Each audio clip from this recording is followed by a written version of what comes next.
Ma arvan, et igal inimesel on unistused. Paljud lihtsalt kardavad, et see unistus on äkki liiga suur.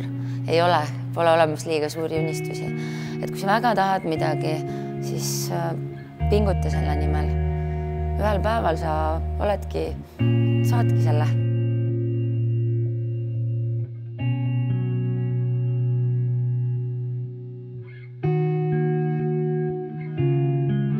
Olen Kadi. Treenerina olen töötanud 8 aastat. Ametlikult MyFitnessiga olen seotud olnud 6 aastat. Juhendan Body Combatit, Body Attacki, Body Pumpi, Body Balance'it ja siis oma MyFitnessi kontsepttundi MyFitAbs.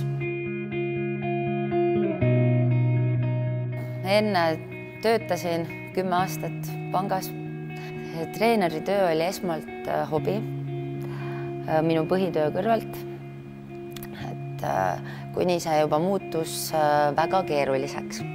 Mul oli trennid enne tööd ja pärast tööd ja nädalavahetustel. Ja siis põhimõtteliselt, kui graafikusse vaatasin, siis vaba aega põhimõtteliselt ei olnudki.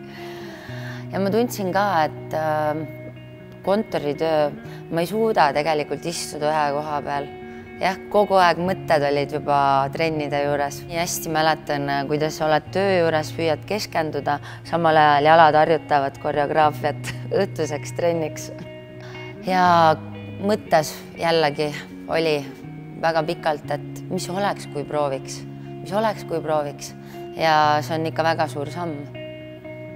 Rääkisin lähedastega ja lähedased toetasid mind ka, et Kadi, et me näeme, et see on see, mis sulle väga meeldib teha, et proovi. Ja ühel ilusal päeval ma tegingi selle otsuse. Ütlesin, et väga tore oli, aga nüüd ma lähen.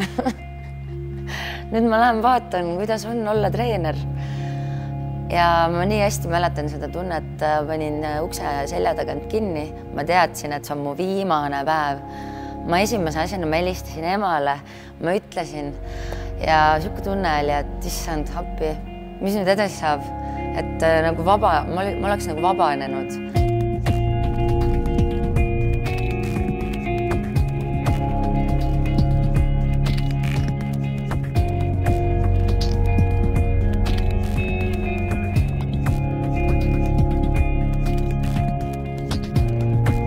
Ja ma olen nii rõõmus selle valiku üle, et ma tegin selle valiku ära, et teen tõesti seda, mis paneb silmad särama, ma tunnen, et mul on tuju hea ja ma tunnen, et ma saan anda inimestele, kuna mulle endale see nii väga meeldib, siis seda on nii kerge edasi anda, et nakatan sellega inimesi. Ja kõige parem ongi see, et kui tunni lõpus sa näed lihtsalt, eks ju, inimesed on rõõmsad, väsinud, tulevad, nii äge trenn oli. Ja siis mul on endal selline tunne, et ma olen õiges kohas.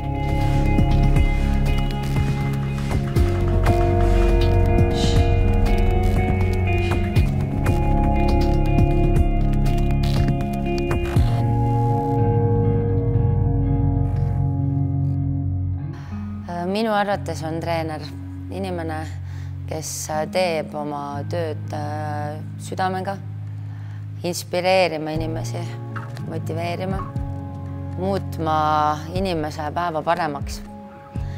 Et nii kui läheb saali uks selja tagant kinni, siis ma tahan, et kõik see, mis on teisel pool ust jääks, unustada ja oled lihtsalt siin ja praegu.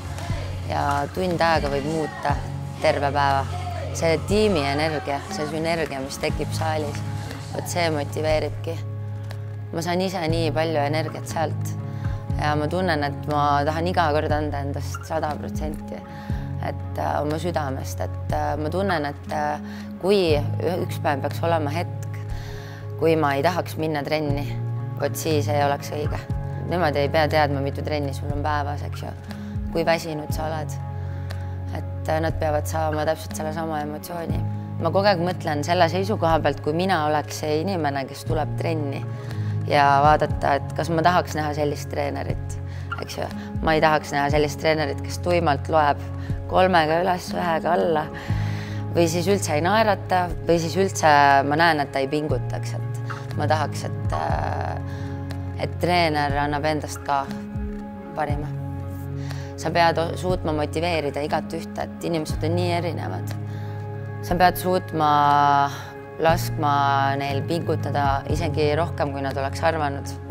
Ja kui nad kõik, kui nad kõik seda teevad ja siis ma ei tea, see on niisugune tunne, et ma tahaks lendu minna. Nagu nii palju energiat on seal saalis. Et vahest on niisugune tunne, et lihtsalt hakkad nutma, et nagu oled nii rõõmus selle üle.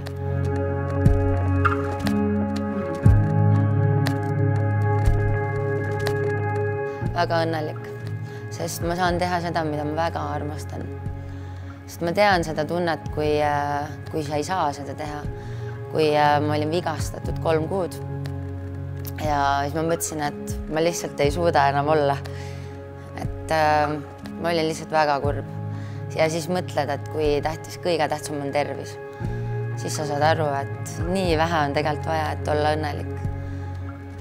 Et kui sul on tervis, kui sa oled leidnud selle, mis sulle väga meeldib teha, siis sa oledki õnnelik. Siis sa kiirgad seda energiat. Unista suurelt, tee tööd, näe vaeva ja kõik on võimalik. Ma arvan, et täpselt nii ongi. Sest ma võin öelda, et mul on olnud niimoodi. Et ma olen väga-väga tahtnud, mul oli unistus. Ja? Mul on ikka veel unistus, veel edasi minna. Ma olen teinud väga palju tööd selle nimel. Kõige tähtsam on lihtsalt suur tahe. Ja mitte alla anda, nagu trennis ka. Et kohe on kõik, viimased on veel, 1 minut on veel ja siis on kõik. Et kogu aeg mõtlegi niimoodi, et praegu on raske, aga pärast, ma ei tea, pärast vihma tuleb päike välja ja pärast mõõna tuleb tõus. Et nii see elu on.